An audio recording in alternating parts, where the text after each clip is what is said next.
Well, let's keep on going. Try again. But I think you should start again at the beginning. You Yes. phased out right when you started. If you don't Okay. mind, John. Okay. Let me try then.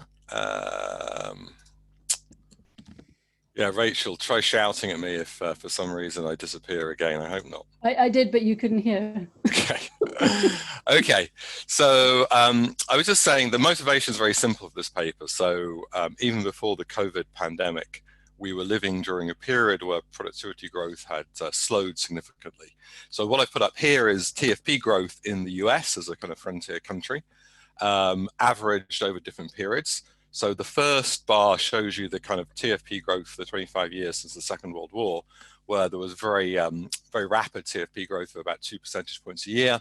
There was then the oil shocks, the productivity slowdown from the mid-70s onwards. And then we had a brief productivity miracle period associated with information technology, both the use and production of that. But that was pretty short-lived. And ever since the kind of mid-2000s, even before the financial crisis, but as well as afterwards, productivity growth, to the fact that productivity growth is kind of reverted back to kind of about 0.5 percentage points a year. So, how do we get, what we want to do is to try and get back to more sustainable productivity growth. There's lots of potential policies out there which could potentially help that. But, for relatively advanced countries like Europe and the US, one obvious policy to pursue is innovation policies. So we think that for advanced countries, innovation is the kind of key to kind of pushing the knowledge frontier forward and raising productivity. But we also know that there are many market failures in the market for innovation. So the most obvious one that we often think of is the public good nature of knowledge, that ideas are promiscuous. They pass on and spill over from one firm to another without the firm which makes the investment necessarily recouping all the gains for that. Another reason, in addition to the public good nature of knowledge through technology spillovers, could be financial frictions, as Canaro pointed out in his 62 paper, that one of the problems with R&D is it's hard to collateralize. There's a lot of information asymmetries. You reveal things when you go to banks, so financial frictions may also be a reason for underinvestment in R&D. However, of course, there's opposing effects to that. So from an IO perspective, there are kind of business stealing effects. So the R&D that I do may steal some of the market share from other firms. And in some models that strategic rivalry can create too much R&D. Now, having said that, my take on the empirical literature is even when you take these rivalry effects into account, generally the kind of technology spillover effects dominate. We'll look at this a bit in this paper as well, but some of my earlier work, the kind of work with Nick Bloom and Mark Shanker and the Econometrica, suggested that although there are these rivalry effects, the kind of knowledge spillover effects still dominate, and then this leads to the social returns to R&D being less than the private returns. So, that's all well and good, but then we have to ask the question, well, how do we address this problem? How do we, what innovation policies should we have to try and bridge that gap between the social and the private return? So an obvious policy to tackle this market failure is to have subsidies to research and development through the tax system. And if you look across the world, many countries have tax relief for R&D. And in fact, the popularity of these tax incentives for R&D has increased. This is taken from the OECD's recent work, and it just simply has the fraction of countries in the OECD which have have some tax incentives for R&D over and above what I'll show you is in almost all tax systems. And these kind of additional tax reliefs for R&D have increased over time. There were about 40% of countries in 2000 which had these. And today there's about 83% of all countries. So R&D tax credits have become increasingly popular. If you look at the OECD as a whole, there's about $45 billion in tax relief through the kind of these tax incentive schemes, and it accounts for about half of all the total support for R&D governments give. So the other parts to support include things like direct subsidies through the Department of Defense or Department of Energy and other kinds of direct subsidies. But tax incentives are about half of all the public support for R&D. What do these kind of tax incentives look like across countries? Again, this is drawing from OECD work. So this is called the BARDA index. It's basically the degree to which the tax system as a whole reduces the cost of R&D. And you can see from this that there's a lot of heterogeneity across countries. So from France, which is very generous, down to other countries like Germany, which have relatively little incentives. I've highlighted the UK, which is where we're going to look at. You can see that's kind of in the middle of the pack. The difference between the blue bars and the blue crosses is that the blue bars are the kind of tax incentives for large firms, and the crosses are the kind of tax incentives for SMEs or smaller firms. And what you can see from this is that many countries, the UK included, which is what I'm going to use here, have much more generous tax subsidies for these smaller firms than they do for larger firms. Now, there's a lot of work on R&D tax credits. There's great contributions, but there's kind of two issues which we're going to try and tackle in this paper. The first of all, there's still been a struggle to directly establish the causality between the degree of subsidy that a firm gets and its responsiveness in terms of its research and development. Obviously, there's whether a firm or not receives some kind of tax incentive is not an exogenous thing. It depends on things which the firm influences. And even when you go to a higher level of aggregation, there's many other factors which can influence, for example, whether a country introduces a tax credit or not. So causality is a kind of first order issue. There's also an issue that a lot of the existing evidence tends to focus on the effects of tax on research and development. But of course, what we care about as citizens and policymakers is what the effect is on outputs. What's the effect on innovative outputs? And this is particularly important because you kind of included is there an incentive to kind of relabel existing activities in order to take advantage of the tax credit. So Daniel, who's one of the discussants, has a very nice paper showing in the case of China, when the tax system changed, which effectively incentivized R&D, there was a lot of relabeling of other expenses to be called R&D to take advantage of this.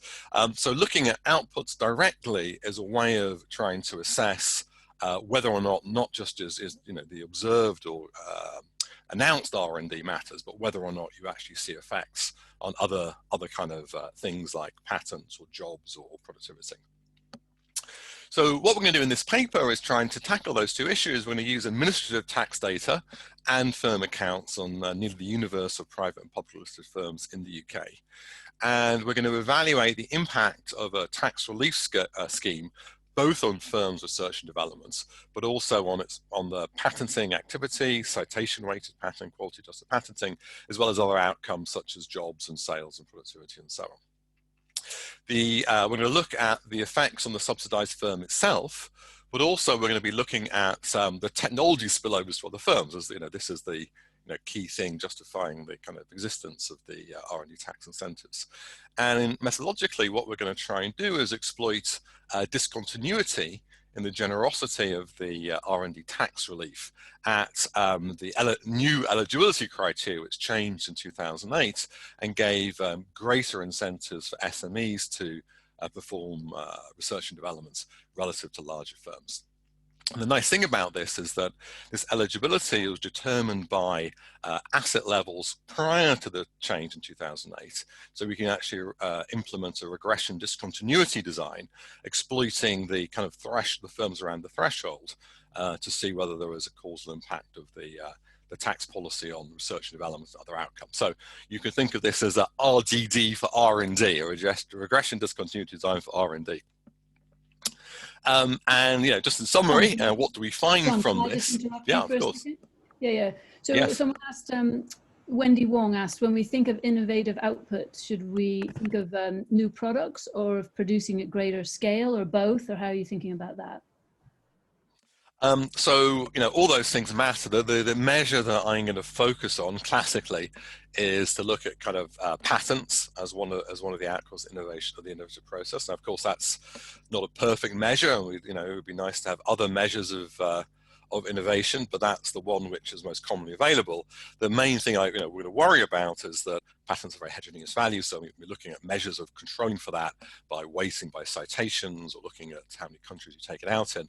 But we'll also be looking at direct measures like the size of the firm, like the jobs that the firm creates. So that's going to be another direct measure.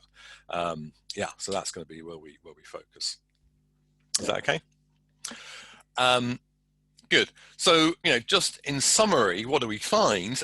We find that using this RDD, Regression Discontinuity Design, we find pretty big effects. We find that firms around the threshold double the research and development in the years after the double the kind of R&D. We find that quality adjusted patents increased by about 60%, looking through 2015 up to 7 years after the policy change took place. We estimate a kind of a structural patents R&D equation, and we find that knowledge production function suggests a patent R&D elasticity about 0.65. That's kind of bigger than other people have found in literature. I think Rachel, with her paper with Frank Windermere and Richard Blundell, find more than 0.5. And I think these effects are larger than they are elsewhere in the literature, mainly because the treated firms here are actually smaller than most of the literature typically looks at.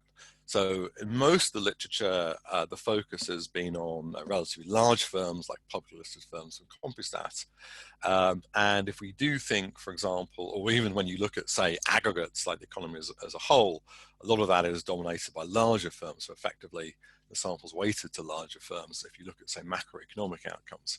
And if we do think that financial constraints are important, as Arrow suggested, that this is why we're finding kind of larger effects. We'll also show some direct evidence of that when we look at differences between financially constrained and less constrained firms. The third result, I think, is the most exciting result, is the one I kind of really I think is important, is that we're also going to use the RD design to look at technology spillovers. And I think this is the first time that this has been done in the R&D literature, and in fact, there's very few papers which have done this even in other parts of economics. We're going to show that the RD design suggests positive technology spillovers, but we're going to see some heterogeneity in the sense that it's particularly strong in smaller technology classes where we can identify closer neighbors. So, both for econometric and economic reasons, I think that you'd expect to see bigger spillover effects when there's a smaller number of peers, and that's kind of what we're going to find in the results. And then the final part of the paper, we try to put this in a very simple back of the envelope kind of macro simulation. So this is not going to be a complicated structural model, just put some very simple macro simulations. And those suggest that UK R&D would be about 13% lower without the kind of tax credit schemes. It seems to matter, not just from a kind of statistical significance point of view, but also from a point of view of economic outcomes. John, I have an initial question on that final point there that you just made. So from Greg Crawford.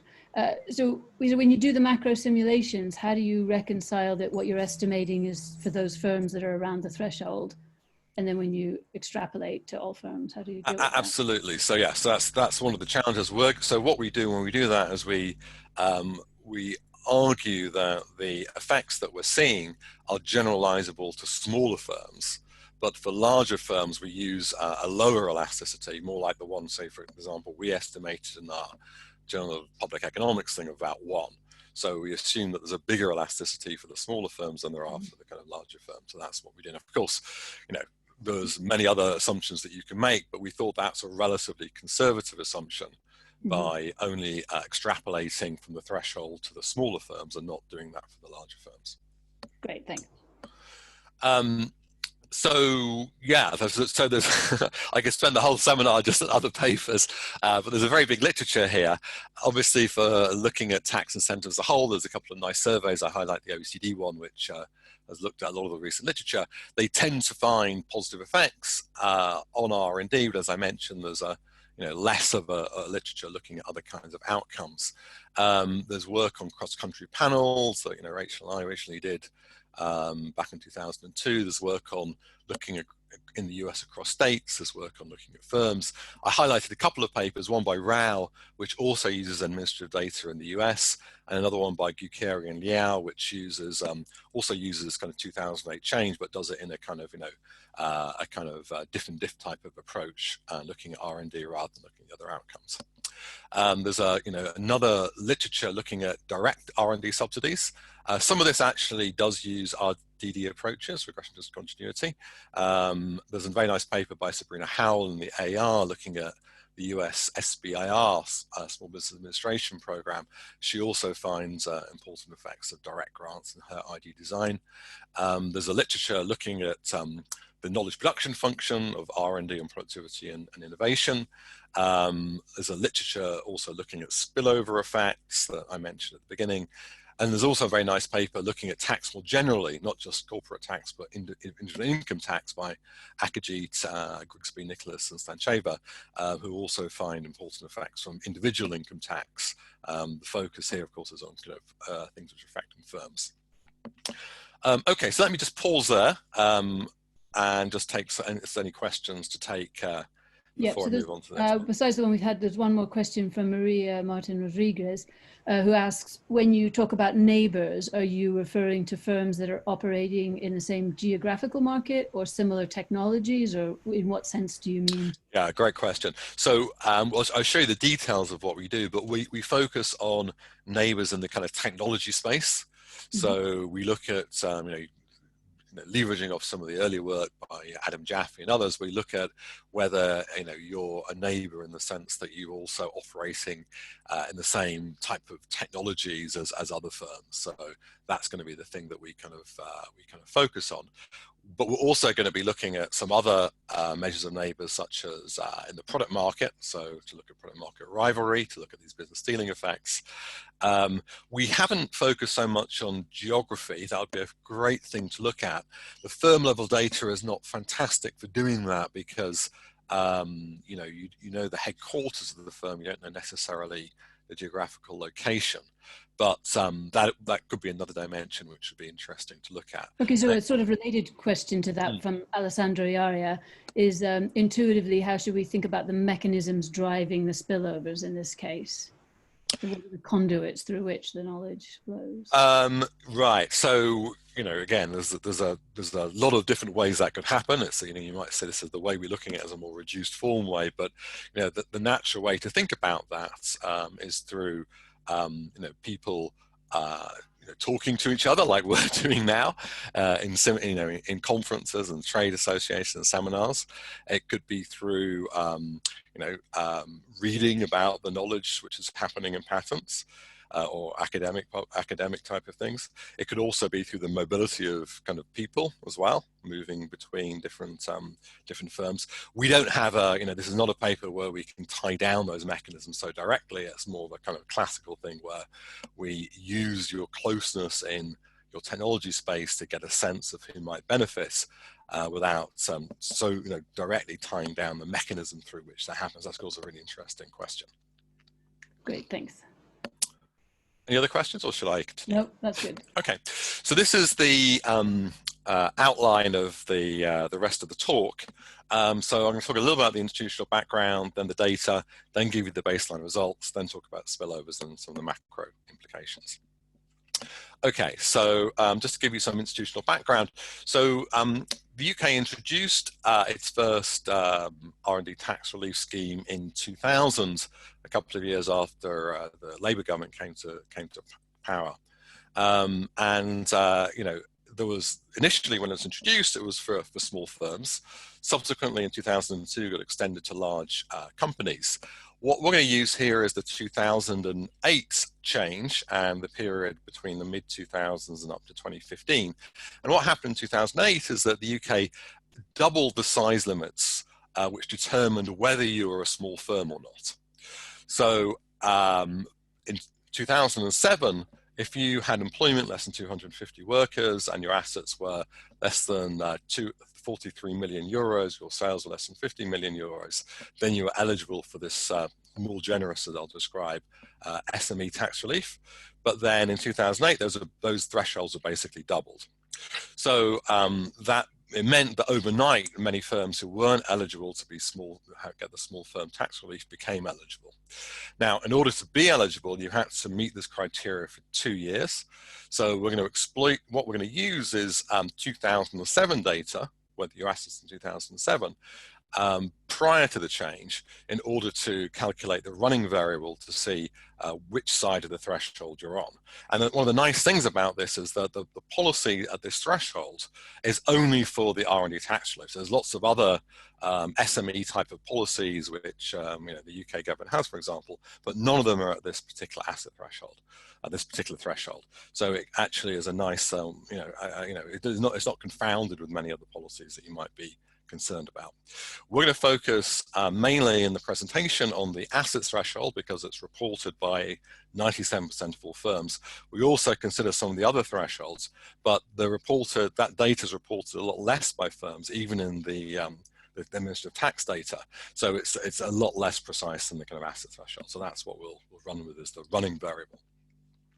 So it's good to remember that R&D is always treated more generously than other investments, because in just about every tax regime I know of, it's you're allowed to deduct current R&D as an expense rather than having to capitalize it as an asset. So compared to other forms of investment, even if you did nothing, this would give some advantages to R&D over other forms of investment.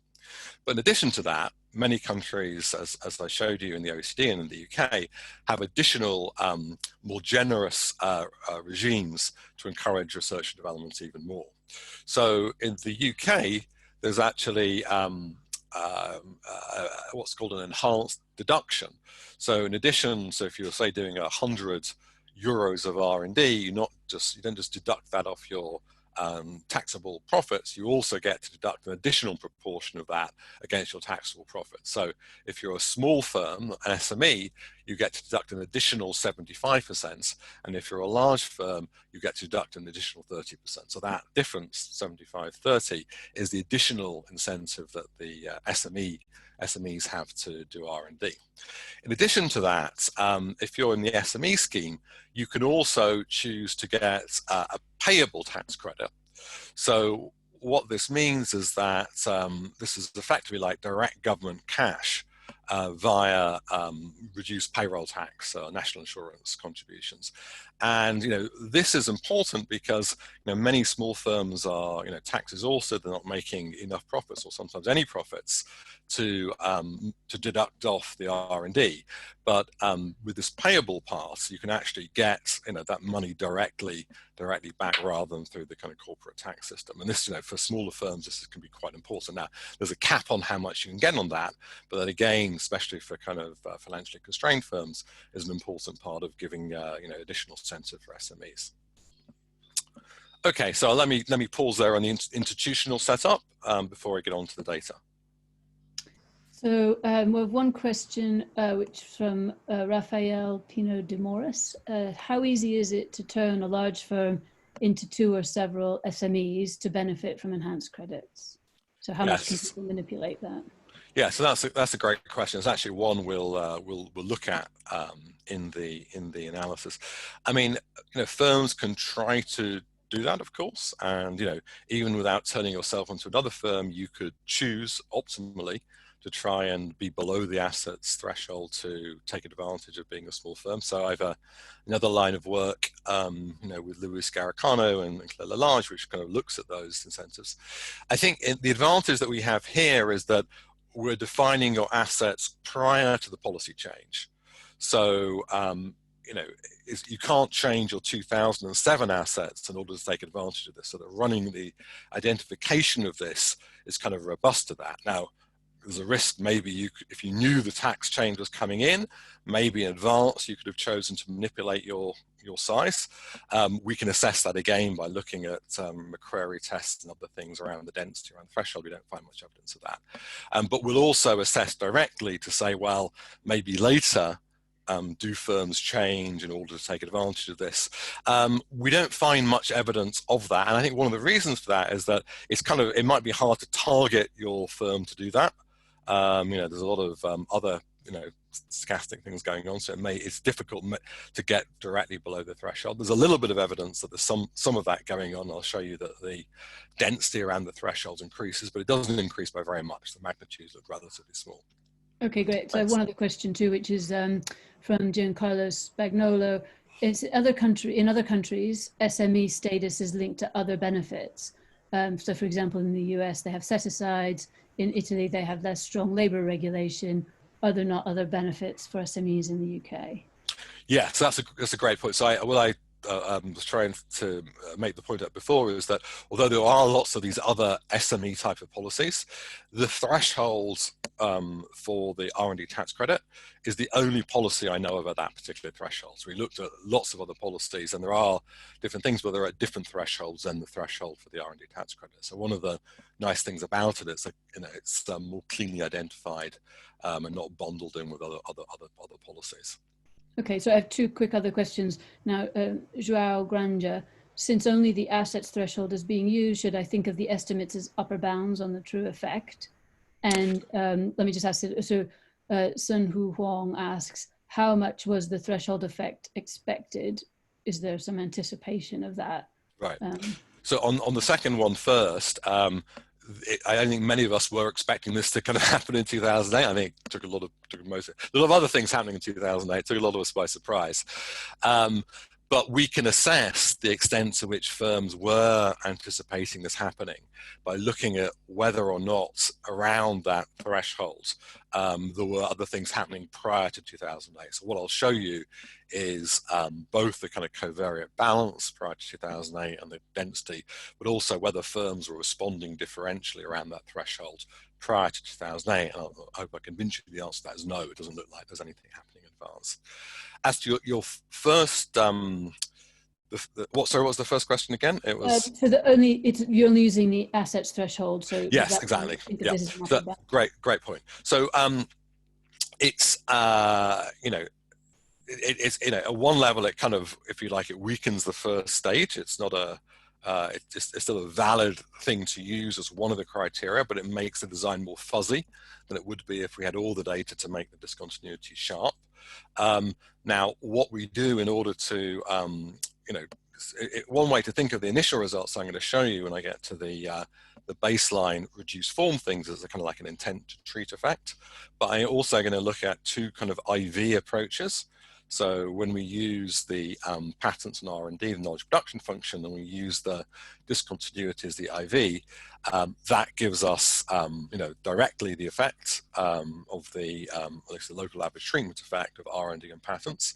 And then when I try to look at what the effect is on the threshold, I scale that up by the participation effect. So I also look at the participation effect. So in that sense, yes, if you were thinking about what the effect is around the threshold, you'd have to do that scaling up thing, which we do later on in the paper. But the fundamental thing is it just makes it a fuzzier design rather than a sharp design. Okay, great. So John, I'm going to give you back the 5 to 10 minutes that you were frozen in the world and take it out of the Q&A at the end. That's very generous of you, Rachel. You can't usually do that in life. But just to warn you that does mean you're still about halfway through. Yes. So I'm going to stop with the rest of the questions for now and let you get on. Okay, great. Thank you very much. Okay, so let's get on to some of the data. So it's pretty rich data we've got hold of. So we have this thing called CT600, which is a panel data of corporation tax returns from March 2000 to 2012. There's also this thing called the RDTC, Research and Development Tax Credit Database. So this is all in the IRS or HMRC data lab. So we have qualified R&D expenditure and tax returns for about 2.5 million firms. We also have data from BVD, which is all company accounts, about 3 million firms from 2006 to 2011. We have data from PatStats, which is all patent applications to the 60 main patent offices in the world, including the European Patent Office, the US Patent Office, Japanese Patent Office, from 1900 onwards up to 2015. We're going to focus on what's called the patent family, so that's the kind of count of patents dated by when the first application was from your kind of innovation. But we're also going to look at quality weight, citations, whether the patent was granted, number of countries it was granted, and so on, as quality measures. We match all these together on a common firm identifier called the CRN. We get a 95% match rate. We match 100% of R&D performing and patenting firms, and the non-matches look pretty balanced and observable, so we think we've got a pretty good sample. We use lots of different data sets, subsamples in the data. I'm going to focus on, in the presentation, on the 5,900 firms with total assets in 2007, which are in a 25 million euro band around the 86 million euro asset threshold. And then I'm going to use a bandwidth of about 25 million euros on either side of that, so 61 million to 111 million. We have about 3,500 below the threshold and 2,000 above the threshold. So I'll change the samples when, for example, when we look at the spillover thing, we'll look at everybody, but for the main presentation here, we're going to use this. This corresponds more or less to the optimal bandwidth using Kaliki and other kind of methods of using the optimal bandwidth selection. Okay, so that's the data. We're going to look at three main equations to begin with. So the first one is going to be the R&D on the left-hand side of I at time t. The running variable under F is going to be this kind of assets in 2007, and then the kind of key dummy that we're going to look at to get at the kind of RDD effect is going to be whether the firm's total assets were below the 86 million asset threshold. Effectively, this is comparing the firms just above and below the threshold.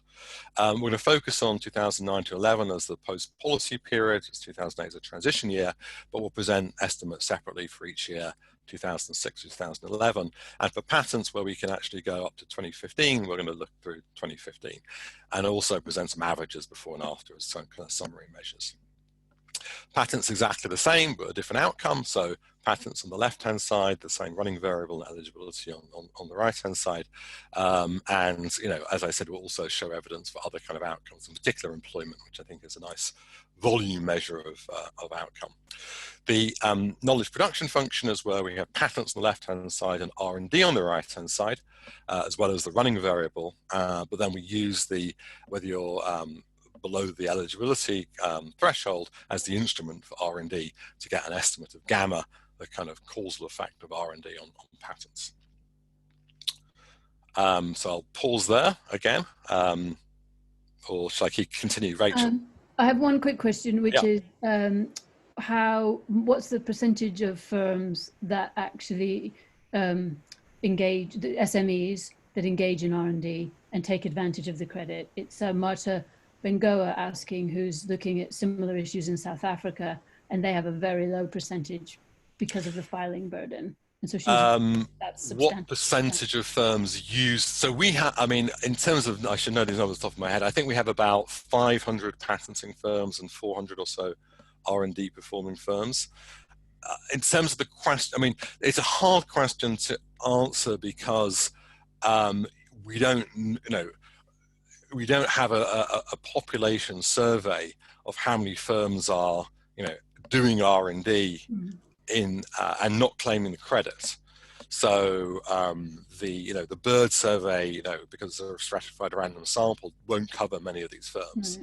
So it's a kind of tricky question to know the answer to do that. There's pretty strong incentives. This is not a difficult credit. It's the form to claim this is very short. It's like, one page, I think, on top of the the standard corporation tax form people have to put in every year. So I don't think the burden for claiming this is very high. And I think, from talking to HMRC people, they think that most firms which can, they worry about too many firms are claiming it rather than too few firms claiming it, I think. So I think, there's not much of a burden on actually having to claim this money. Okay, great. So there's one other question just quickly, is about how you capture the quality of patenting. So, more patents and more citations don't necessarily mean better quality innovations. And so do you have some way that you're capturing that?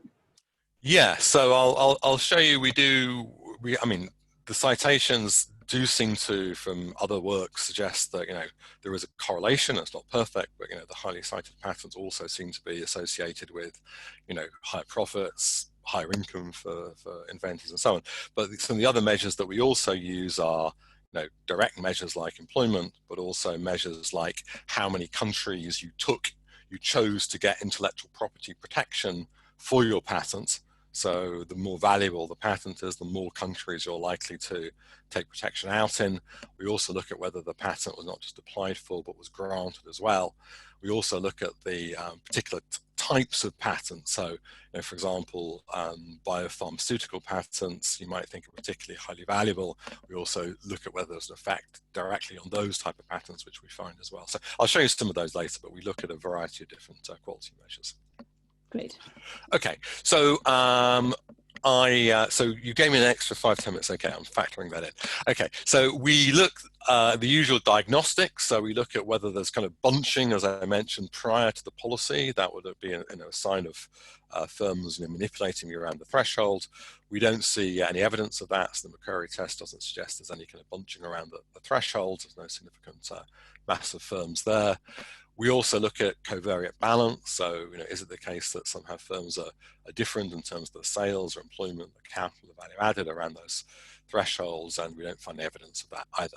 So it looks like, this is a reasonably, the diagnostics seem to pass. Let's look at the first result. So this is looking at the discontinuity for R&D. So, hang on. I don't know if you can see that. Threatened to turn my screen off just then, right? So it didn't go off. So assets on the x-axis, average R&D on the y-axis. You can see that as you get bigger, you do more R&D, but exactly around the threshold, you get this sudden jump. So if you're smaller than the threshold, you get this jump up of R&D of about £120,000. So quite a big, discrete, clear change of that relationship exactly around the asset threshold. Some people worry that, well, the bandwidth of each of these groups is about 5 million. Maybe we should go narrower than that. So we do that in this, because as you get narrower and narrower, things become noisy. But this kind of halves the bins, and you still see a clear kind of discontinuity. Okay, so putting just that in numbers from the regressions. So this is just implementing the regression design I showed you. So these are the years prior to the policy. There's no effect. Here's the years after the policy. You see a significant effect. It doesn't happen immediately. There's only a small effect immediately, but then it kind of builds up in the couple of years afterwards. If you average that before and after, then you get you can see the 123 number that I just showed you. We don't strictly need to do the difference before and after because there's no effect, but if you want us to be conservative and do that and do the kind of difference to difference RD, you see the effect of about 60,000. If you follow Lee and Lemieux and just put in the lag dependent variable, it's pretty similar to the diff and diff of about 60,000. So a conservative estimate here is about 60,000 increased R&D, which is about double what the pre-sample mean was, pre-policy mean. Okay, that's R&D. What about patenting? So again, here's the discontinuity picture. So larger firms, as we know, tend to do more patenting. But again, exactly around the threshold, you can see there's a significant increase of patenting activity for firms which are eligible for the SME credit. It increases patenting by about 0.07, about 7%, sorry, by about 0.07, and compared to the pre-policy mean, that's about a 60% increase of patenting. So again, putting this in terms of the regression, there's no significant effect before the policy, but then after the policy, you see significant effect, and we go through all the way through 2015 because the patent data goes on longer. And then you can also do the simple before versus after. And again, whether you do the difference before or after, put the lag dependent variable in, that's still a pretty large effect. Works out about 60%. One thing to, so one thing which kind of puzzled me was that you see this kind of initially big impact of patents, and you think, well, how can things happen so quickly? So I think what happens in the immediate year afterwards, it's a mixture of, say, some genuine effect of doing more R&D and getting more ideas and innovation, but also the fact that some firms may have had, ideas sitting on the shelf, but they weren't actually worth paying the cost of patenting. So maybe in the first year after the policy, you actually decided to start patenting those less valuable the less valuable pieces of knowledge. But I think once you start getting out 7 or 8 years, this is much more, genuinely, I think, about the classic idea about investing more in R&D, getting more knowledge, and then doing more patenting. So the dynamics, I think, kind of when you take that initial thing into account, look reasonably sensible. Okay, so this was the question I think somebody asked about, well, maybe these patterns are all of low value, they don't really matter very much. So this is a summary of a larger table. In table 5, here's our baseline effect. So, one of the things that we do is we kind of say, okay, let's think of this in elasticity terms. Here's the kind of effect of 0.07. We divide by the mean of the dependent variable to get a kind of semi-elasticity of 1. Then we compare, well, what happens if you just took out the patent in the UK? Once you took out the patent in the UK, what happens if you took out the patent in the European Patent Office or the US Patent Office? Now, of course, it's more expensive to take out a patent in the EPO or the US. And, we'd expect these to be the more valuable patents. And that's kind of what you see. So if you look at the coefficient, it's smaller, but again, if you divide by the mean, which is the kind of mean of the dependent variable, then it's not so different from what you see in the baseline. Similarly, if you look at the total number of countries that you take the patent out in, or you look at the fraction of, this is the kind of citation weighted version, so we do this in a couple of ways, but this version is to say, well, let's take a patent in a particular technology class in a particular year, look at future citations in that cell, and then look at patents in the top quartile of that cell. You see that there's a significant effect there with a similar elasticity to the first column. So, this all suggests that it doesn't look like the patents which have been taken out are of significantly lower value, as we'd worry about if maybe it's just these very low value things being patenting. We also, as I mentioned, looked at patenting in different sectors and different industries. So, for example, there's a very strong effect on biopharmaceutical patents. There's a much weaker and insignificant effect on ICT patents compared to non-ICT patents. So there is some heterogeneity in the kind of patents which are induced. And we know that patents work very well in pharma, so that's probably one of the reasons we might see an effect there. Okay, oh yeah. So that's the kind of patent quality kind of results. The third kind of regression that we're interested in is the kind of knowledge production function. So let me turn to that. So this is the regression where we have patents as the outcome and R&D as the right-hand side variable, and then we instrument that using the discontinuity. So if you do that, then you can see, comparing the kind of OLS result in column 1 to the IV result in column 2, that the coefficient goes up by about 2.5 when you do the IV. The implied cost of a patent is about $2.5 million, which is kind of in the middle of the range from US estimates. And if you do this again by patents in the UK, EPO, or US, you see also a significant effect and a sensible pattern of what the implied cost per patent is. So the implied cost per patent is higher in the US than the EPO, as you'd expect, because it costs more to take a patent out there, so you only patent your more valuable patents there. So that looks reasonably sensible. If you evaluate this at the mean of patents in R&D, it suggests an elasticity of patents with respect to R&D of about 0.65. So this can be useful for those of you who like to calibrate your models and use a kind of estimate of that kind of structural elasticity. And it's bigger than some of the others in the literature. One of the things that we've tried to look at is, of course, you might say, well, why do we think the results are bigger? And that's one of the things that we tried to investigate. Let me come to that in a second. The first thing that we tried to as an extension is we try to disaggregate the effects to see whether the effects were coming from the intensive or the extensive margins.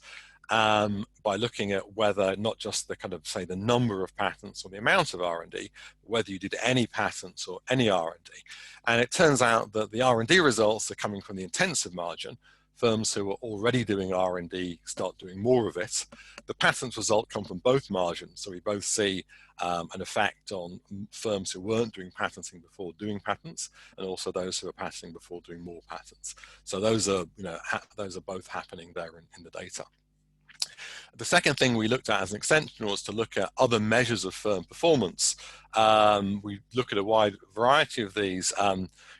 some of the measures are noisier than others. Let me just show you the jobs one, which I like the jobs one because it's a nice kind of clear volume measure.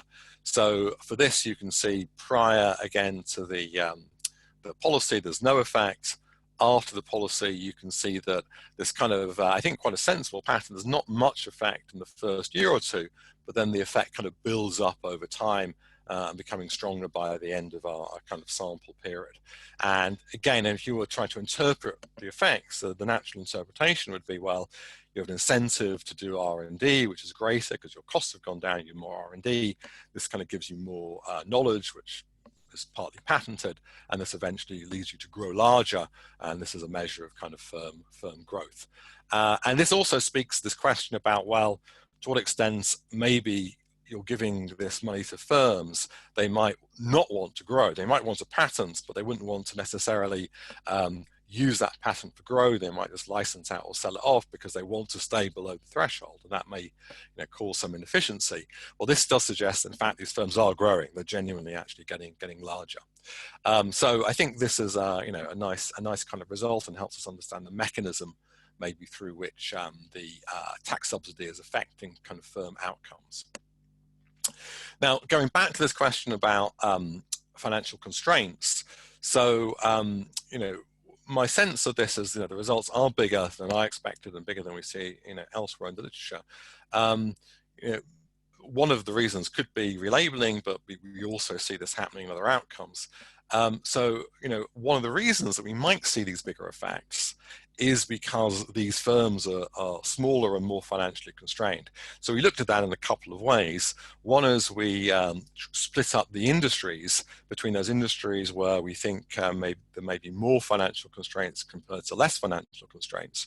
So we use this, we use the entire population of all firms prior to the policy in 2000, 2005, and looked at the kind of ratio of cash holdings to capital in the three-digit industry, and then looked at the heterogeneity of the effect across those two different groupings of industries.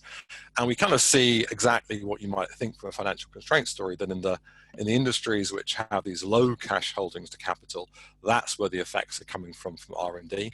In the industries where they're perhaps less financially constrained, we don't see any effect, and the same is true for patenting as well. So we also use other measures like the Rajan-Zingali's measure of reliance on external finance, and again we find things similar to here. So this suggests that maybe one of the reasons that we're finding these larger effects is due to the fact that the firms which are being induced to do more R&D are the ones which are more financially constrained, and therefore at the margin they have bigger returns to R&D than other firms. So I think that's the kind of helps reconcile what we're finding here. Given time, we have a lot of other robustness tests. I'm not going to go through all of these. Let me just show you one placebo, because one of the things we wanted to check is, well, if you altered the threshold, do you see same or different effects? If you saw same effects and different thresholds, this would clearly be a worry. But if you start creating these placebo thresholds at asset points which weren't in the policy, you can see that you're not finding effects. The maximum effect of the policy is exactly where the threshold is at 86 million euros. So that's true for R&D and it's true for patents. A load of other robustness tests as usual. We just use a first order polynomial. You can use a higher order polynomial. We can use industry dummies, different bandwidths. This looks like a pretty robust result. So let me pause there and then take a few questions before moving on to knowledge spillovers. I'm going to pause with the questions, John, because the two discussants are going to take up a lot of them, and I want to make sure we have enough time for them to talk. And the ones that they don't deal with, I'll come back to at the end. Okay. Some real interpretation kind of questions I'll come back to. So shall I run for the next 15 minutes? Yes, go for it. 10 minutes? Yeah. Oh, okay. 10 minutes. 10 minutes, I think. Okay. Okay. So let me go into the knowledge spillovers. So we focus so far on firm I. So is it the case when you kind of treat firm I with this kind of subsidized R&D tax regime? But of course, what we, in some sense, we also care a lot about is that it also affects other firms, these other peer firms do they benefit? So discussing what we're going to look at is to look at connected firms in the same technology class who could potentially benefit from the effect. Okay, I'm getting worried because I got this message saying my internet connection is unstable. Yeah, you are unstable. Can you hear me still? Sort of, but you were breaking up. I am unstable. You are unstable. Okay. You might take your video down, which would use less bandwidth, would be one thing to try. So we wouldn't see you, but we could hear you. So if okay, you just stop video. I'm not entirely sure how to do that. In the stop video. In the lower left-hand corner. Someone tell me if that's a bad thing to do. Someone else shout if that's a bad thing to do. Okay. I'll keep on going, and hopefully hopefully it'll be okay. Okay. So for spillovers, what we're going to do is think of this. We're doing this in different ways. We'll consider a dyad of firms, firm I and firm J. And the idea is if firm I is below the new assets threshold, did innovation rise in the connected firm J? So we're going to use connection as being the same technology class. I'm also going to have this above the kind of medium distance metric according to Jaffe. We're going to use all the firms to do this. So not just the connected firms at the threshold, but every firm which is connected to the firms near the threshold, firm I. So the regression is firm J, which is a connected firm. Did its patents increase when firm I was exogenously shifted by being near the threshold? We're also going to control for whether the firm J itself was in the threshold. There's not many. That's rarely the case, of course, because there's a lot more connected firms who are away from the threshold. So we're going to also include those as a kind of a robustness check as well, just in case that was causing any bias, which it shouldn't do. Okay, now one of the issues here is if you have a large number of peers, the magnitude of the coefficient is likely to be smaller and harder to identify. So, economically, if firm I has a lot of peers, firm I is less likely to be, really creating the innovations which are shifting the frontier. And also from an econometric point of view, it's going to be very difficult to identify them. So, consider that was on the left-hand side was this kind of tech class A. Imagine X is in tech class B. It's got hundreds of other peers. It's going to be very difficult to find out, when one firm changes R&D, what's the effect on the patenting of a lot of peers if there's hundreds of other peers. So what we're going to do is leverage off a paper by Dahl, Locken, and Mogstad, who also looked at kind of co-worker peer effects actually in a very different context of people taking paternal leave. So they focused on smaller firms where they thought the R&D design has bite. And so what we're going to do is allow the spillover treatment effect to vary with the number of neighbors, which in our case is the size of the technology class. So when we do that, these are the kind of treatment effects of the firms on the connected firms, depending on the size of the number of neighbors as measured by the percentile of the primary patent technology class. So if you're on the 40th percentile here, you have about 200 neighbors, 200 other firms. And you can see exactly this pattern. So when you have a small number of neighbors, we can identify this kind of effect. As you go down to having lots and lots of neighbors, it's very hard to identify any significant effect. So that looks kind of sensible in the kind of regression table like I showed you. This is probably the easiest way to see it. So we have the kind of the baseline effect, and then we interact that with the kind of the size of the technology class. So you can see this is saying that as you get to a very big technology class, it's very hard to actually identify the effect, but you can identify it for the smaller technology classes. That's also true if you split it into two samples. The last column is the kind of treatment effect. If you actually do the IV estimates and actually use the instrumentation strategy, we get a kind of coefficient of about 0.2. So this is kind of saying that the spillover effects, if you remember, are about 40% of the size of the own effects for these smaller technology classes. So which is sensible. They're smaller than they are, the own effects are, but they're still important and statistically significant. So we also do some work on some of the, thinking of the business stealing effects. So we use a similar method that we used in the econometrica paper, which is to say that, you know, you could be close in technology space, but you may be more distant in the product markets you're working in. So we look at whether there's an effect of business stealing, of doing more R&D on firms who are closer in the kind of product market space. The coefficients go the right way, but the magnitude of the effects are really small. And this is kind of what we found in other work, that there is some business stealing, but it's much smaller than the technology spillover effect, again, suggesting the social returns exceed the private returns. So just to conclude, let me end up with some macro implications. And as I said, these are very simple back of the envelope type of calculations. So what we do is we calculate the elasticity of R&D with respect to its tax adjusted user cost. To do that, we use the kind of percentage change of R&D relative to the percentage change of the tax adjusted user cost.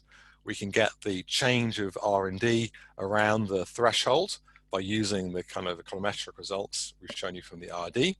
To get the change of the user cost, we take the entire tax system, and then we use all the elements of the tax system, of, you know, what the corporate tax is, what the different types of R&D incentives are, to calculate the kind of user cost. We use 3 different regimes: large firms, small firm enhancement, small firm repayable, and use that to make a calculation of what the change of the user cost is. As somebody said before, we need to scale the reduced form coefficients by the participation equation, so we estimate the participation equation. When you put all those together, we can rule out absolute R&D to tax adjusted user cost elasticities of less than 1.1.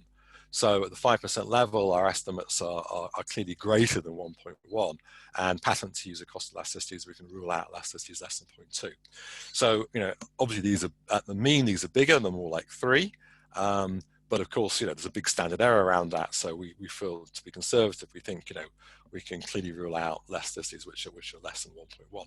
So these are bigger than the existing literature, but I think that, you know, our firms are smaller and therefore more likely to be financially constrained. And also we have somewhat cleaner identification. So some of the other papers, like the Akagi Stanchiba paper, which has used changes in US tax rules, and the work of Darren Asimoglu and Lin, also find big elasticities, I think, when they have cleaner identification strategies. So you put all that together, what we do is we calculate the change of the user cost by firms and by year. As I mentioned, we have, you know, we take a lower elasticity for large firms and small firms.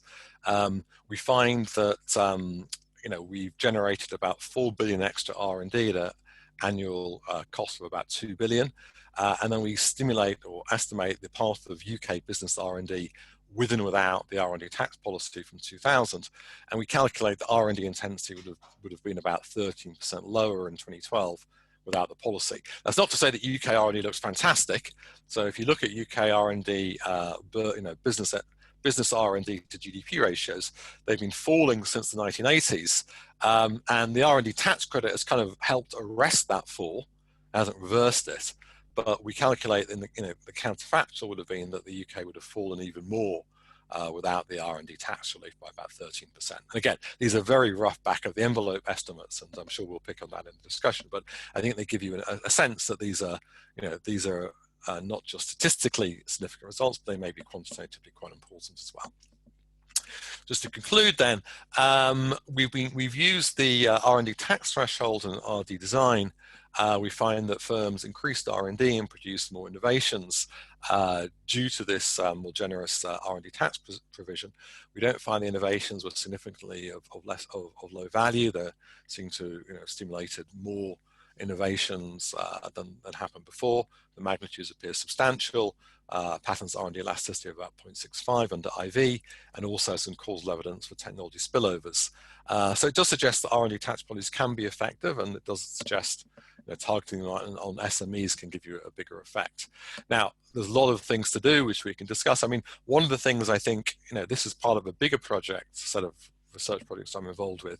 We're trying to get better causal estimates of R&D innovation policies, and then hopefully to feed those into more structural approaches. So I'm working in a paper with Philip Aghion, which is trying to do that. Of course, it's challenging when you have these discontinuities and financial constraints and other things, but Daniel and other people have also been pioneers in working in these, and this is what we want to take some of those models. I just want to add a caveat to all of this, is that I'm not arguing that this is the optimal policy. We have to compare what we could have done the money with other things. We also have to think about other alternative policies. We have to be concerned with general equilibrium effects, which we're not looking at here. And in fact, of course, R&D policies may increase demand, which might increase the price of R&D. So we should also be thinking of, say, supply side policies to increase the supply of inventors, and that's certainly work which I'm also involved in. So I think you have to see these in the round, but I think these are perhaps useful estimates which can feed into these kind of bigger questions about what the right type of innovation policies can be to get back to sustainable growth. Thank you. Excellent. Thank you very much, John. Glad we made it. Exciting, nervous tension there. So I'm going to hand directly over to Monica, who has a nice German connection, so it's going to stay sound and working, I'm sure. So Monica, take it away. Shall I stop my video? Sure, yeah. Although, John, I'll turn off your screen if you don't mind. Oh, okay. Or if you can. Yeah. Okay, so let me start. And let me start by saying that's a great pleasure to discuss John's paper today. And let me also start by saying that I'm a huge fan of this paper.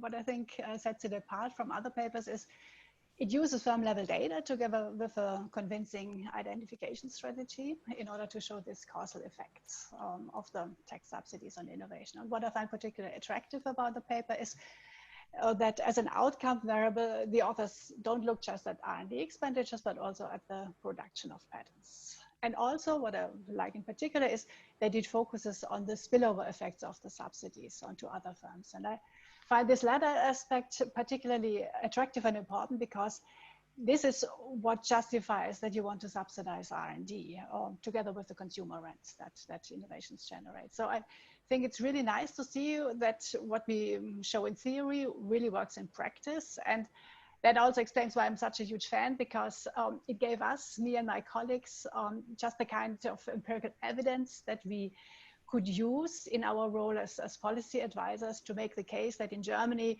we would benefit from such R&D tax subsidies. And let me tell you that it worked. So not just because of your paper, but it also definitely helped. So starting from this year, January 2020, Germany for the first time has introduced such an R&D tax subsidy scheme. And it's always good if you have the evidence to support this, this claim. Now, having said that, there are 3 points that struck me while reading, and admittedly, these are very idiosyncratic points. So I'm sure Daniel will have completely different ones, but let me go through them. And let me start by saying, as you showed, we saw treatment effects on R&D and patents, but not for firms that are not financially constrained. So in table C, we see this. These effects are only significant for the firms that are financially constrained, not for the others. Now, it's of course true that we should see larger effects for the firms that are financially constrained, but why don't we see any effect for the non-constrained firms? So in our model, we would expect that if R&D is less costly, you do more of it. And this should hold for all firms, not just for the financially constrained one. So what is it that is holding companies back? Is that simply a measurement problem here because we cannot disaggregate enough, or we don't have firm measures for firm level measures for financial constraints, or is something wrong with our model? Do firms not just base their incentives to do R&D on the marginal costs that they have? So the second point I want to make is that the effects, as you showed, are driven by the intensive margin, not by the extensive margin. Now, the thing that worries me here is that there's actually only a very small number of firms that are active in R&D and active in patenting. So one of the audience members commented on that or asked about that already. So if I look at your table and I see how many firms are left and right of the threshold and who are active in R&D and patenting, then in R&D, it's on the left-hand side, you have 210. On the right side, you have 120 firms. And with patenting, it's 104 left and 57 firms right. And so now I wonder, when you see the effect, how much is driven, for instance, by one single company? Could it be that you have one strange outlier and this is driving the whole effect? So how much confidence can we have in this effects? And did you check that if there are some strange outliers around? And my third point is about the spillover effects. So here I will draw your attention to your own paper. So the Bloom, Schenkerman, Reenen paper in Econometrica. And there actually you made the argument that spillovers are small. You're imposing the cross-paper constraints. It's not fair. Can't impose all the cross-paper constraints. It always comes back to you. No, it always comes back to you. So in that paper, you make the argument that the spillovers are smaller for small firms because they operate in niches. Now here, when you compare the spillover effects in different technology classes, you find, and you give an argument why you should find that, you find the spillover effects are larger in technology classes that are small, with a small number of firms. Now, okay, we could think about competition effects, but what about thinking about this as a niche? So small numbers, a niche. But then, according to your other paper, that would be exactly where you wouldn't expect so much of a spillover effect. So how do you square that with your other paper? So that may be a mean way of putting questions. But having said that, I mean, all these small firms, they are heterogeneous because some of them may want to grow and some of them don't. And some of them may want to grow or will grow because they're startups. And I wonder whether you can actually distinguish them. Here I do a little bit of self-advertising. I have a paper together with Martin Batzinger where we look at the spillovers of venture capital finance firms. And we find actually very large spillovers. And the way we explain this, in contrast to your original result of 2013 paper, is that we say, well, this is a very special group of firms. And I wonder whether these firms are in your sample. It seems to be, because you don't mention that you don't have them. So could you actually distinguish that? And how large of the effect would then go back to these startups? And how large would the effect of the spillovers actually be compared to the internal effects, or the effects on the companies themselves? So in our case, it's 1/3 external, 2/3 internal. My understanding was you said something like 40% external. So that would be interesting to compare. Yeah, and in the end, that's important because when we want to see what's the overall size of the effect, how much do we gain by subsidizing, we do want to find out what's the spillovers, because that's what justifies the subsidy. And with that, I stop. Thank you. Thank you. So now I turn to Daniel too. Thanks, Daniel. Okay, I try to be quick so that we can leave time for the audience. Actually, let me just cut down the few points that I had, pretty much overlapping with Monica's point. I have three main block of comments. I think the first thing is that I really like the paper, and I feel like the paper, in addition to having patent as a main contribution, thinking about the outcome variable, one part I like a lot about paper is about having these like short run versus long run impact. I think potentially could be pitched as an additional thing that added on a lot of this literature that we mostly focus on the short run effect.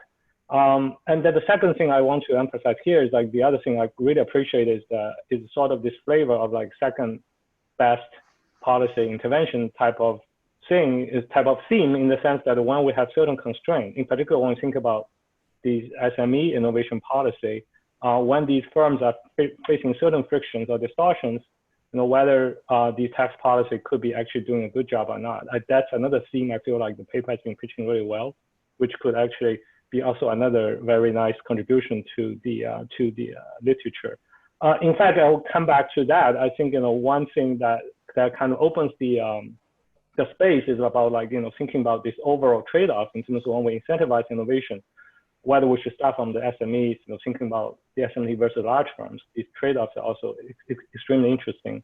In terms of kind of implementation of the paper, I think, Monica touched upon a bunch of points there already. I think it's very well implemented. It's almost like a textbook level robustness that I can show all my students in my graduate class. Two quick questions I have is, one is related to the measurement of these patterns in terms of the short run versus long run. Again, back to what I appreciate as the main contribution. I feel like most of the outcome variables now measured in levels. The patterns are measured also in stock. So when we interpret the results, it seems like when we're comparing the short run versus long run, there's also an interesting observation that the difference between the left-hand side and the right-hand side of the threshold been kind of dissipating over time. So if we interpret them as levels, does that also mean that the impact of the policy be also dissipating over time? So that'd be very nice for the authors to clarify, and particularly also these dynamics in terms of why initially the response of R&D patterns are so quick, and why the impact also been kind of like disappear will be very interesting to kind of flesh out and tell more story about it. The second part, I think, I've been wondering is also about this interpretation of these lates, right? So this IV, which really brings us is the local average treatment effect. What I feel like John pitched at the end, which is what he called a participation equation, is actually particularly interesting. I feel like could be also more central to the paper, because that also tells us about the compliers' behaviors. In particular, if we're going to tell a story about the SMEs facing certain kind of like constraints, this is a very unique margin that we could actually look into. And in terms of policy evaluation perspective, think about this late, I think that everything will be robust.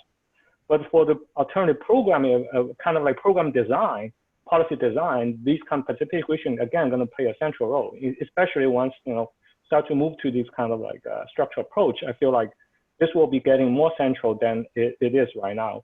And also, back to the more like the macro implication, maybe that this is really another paper, but I think this could be also give us an interesting implication about, if we start to think about this policy, one additional thing, in addition to kind of think about the fiscal elasticity, the other thing we should think about is also the allocated efficiency of the innovation resources and activities across these small versus large firms.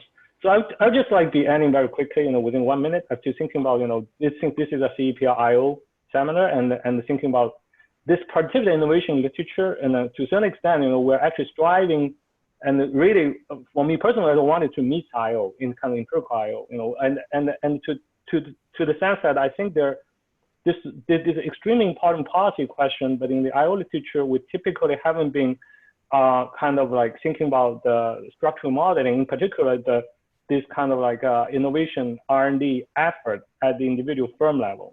I think this seems to be an amazing space that very credible quasi-random policy evaluation could meet structural modeling, and the part that the structural modeling could play a role is exactly to shed a light on how firms been making R&D decisions and how they've been responding to these policy changes. In particular, thinking about these compliers' behavior. I think this is a fascinating kind of the future agenda that we can all kind of join force and kind of start to kind of shed some light on. Okay, I think I just end there. Great, Daniel. Thank you very much both for great comments and for keeping it very brief. So I'm going to cut to one question from the audience, which is from Aurea De Paula, who's going to keep it brief. And then I'm going to summarize one question and then ask you to just give a quick response, John, all in less than 10 minutes. Aurea, yours. Thanks, Rachel. Thanks, John, for the stimulating talk. My very brief question, I had two, but I'll ask only one, is when you're looking at the RDD with the peer effects, if I understand correctly, you're focusing on the firm and its peers around the cutoff. So if you have peer firms that are far away from the cutoff and still exert spillovers or surface spillovers, how does this affect the RDD strategy? Are they sucked into the residual, for example? That's it. Okay, so John, I want to add one other question that we had from Manon Francois, which I had actually thought about too, which was how do you account for multinational firms, and in particular thinking about the incentives that, say, European firms would have to establish SMEs in the UK or to locate some of their activity, innovative activity in the UK? And can you account for that? And how much does that matter? So we're going to end the questions there, I think, and let you finish up, and we're going to pass. So for everyone who's participated and asked other great questions, we'll pass them on to you so you can think about them in the fullness of time. That would be fantastic, actually. I mean, one of the nice things about Zoom is I can kind of agglomerate a lot more questions than would be possible during a normal seminar. So that would be fantastic. And thank you very much for all those questions and the comments. So very quickly. So yeah, so I wouldn't Monica's first point on the non-significance of the effects for the firms not financially constrained, I wouldn't take that super seriously. I mean, like, we don't have a great measure of financial constraints. We have a crude measure. So, in some of the estimates that we have in the final tables, we do find effects on some measure of firms who are not financially constrained. For those firms, we actually find the estimates are similar to what the user cost is elasticities are similar to what people have found, and I've found in the wider literature, actually. So my interpretation is that for the non-financially constrained firms, the kind of effect is kind of, around about 1, as Rachel and I found before. But for the financially constrained firms, we just get a bigger effect. So I certainly wouldn't want the message to say there's no effect on the financially constrained firms. I think that's more to do with just the precision of the estimates. In terms of the intensive, extensive margins and, worrying about is it driven by allies. So we do a lot of stuff in the paper about looking at different trimming and Windsorizing and checking for outliers. And, things do look pretty robust. I mean, I can refer you to the parts of the paper. So we've done we also worry that it could be driven by 1 or 2 firms. So we did a lot of work on looking at that. I'm pretty confident that it's not driven by outliers. The comparison to the econometric paper. I mean, one thing is that if you think about the econometric paper and many other papers that people work on in Compustat, these are very different firms. These are like, typically in Compustat, the average firm is like 10,000 employees. They're huge. So a small firm in Compustat is quite different from a small firm in the kind of data that we're talking about here. But I think on the substance, you're right. I mean, this niche thing, I suspect that, as I tried to say in the talk, the reason that you see stronger effects in these kind of smaller classes could be an economic reason, but it could just be the econometric reason, that it's just much harder to identify a peer effect when you have a large number of peers. So I know when I presented this at MIT, and Josh Angus was like banging me over the head with this, and it's just a difficult, it makes a lot of sense. If you're just inducing one person to change their behavior, and you have a huge number of other people, then it's very hard to see the effect on that. And it's much easier if you only have a small number of peers. So I think that might be the main reason. So Daniel's comments, fantastic. Yeah. So we should do more on the short run, long run type of dynamic effects, and that could certainly speak to some of the models. I like the employment stuff, kind of helps us there as well. And I mean, just stepping back, what I'd like this kind of line of work to go is actually to use these these kind of more credibly estimated causal parameters to help inform a more general kind of macro approach. So say you took, for example, the work by Ufakakajit and Hanley and Stancheva, which has this very nice, what is the optimal type of policies, that it depends on a whole bunch of parameters. We could use some of these parameters to actually discipline those type of models and then investigate what the kind of optimal policies were. And I think that's where I'd like to see the literature go a little bit. So I want to invest some more time in kind of doing that. On the participants thing, yeah, no, that is very important. One of the challenges, and this came up in the questions that we face, is that, it's hard to estimate the participants equation, because for the people who are not getting the tax credit, we don't know whether they're actually performing R&D or not. But we have a proof in the paper of the conditions that we need in order to estimate the treatment effects when we just observe the kind of participants as observed in the data. So basically it's to do with the condition that whether you see an effect on the intensive margin or extensive margin of R&D. If you saw an effect on the extensive margin, it would be a problem, but we argue, as I said, we don't. So I think we have, that's why we haven't lent more strongly on that, because there is a kind of data issue. I think, we're okay on that, but it requires some additional assumptions. But broadly, I think like the work you're doing and other people are doing to try to put these micro estimates together with the structural macro estimates are exactly the kind of way I'd like the literature to go. In terms of the multinational firm question, that's a great question. You know, there's very few firms who are, again, multinationals here. But, you know, these are small firms, typically standalone firms. We could do something. I mean, maybe this is another paper.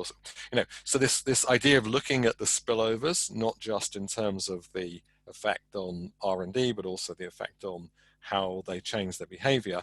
You could, you know, use Orbis or something to look at all firms in the world and look at firms in the UK and look at, you know, doing a bit what Rachel, you've done in other work, look at the subsidiaries of multinationals and see whether their behavior changes within multinationals.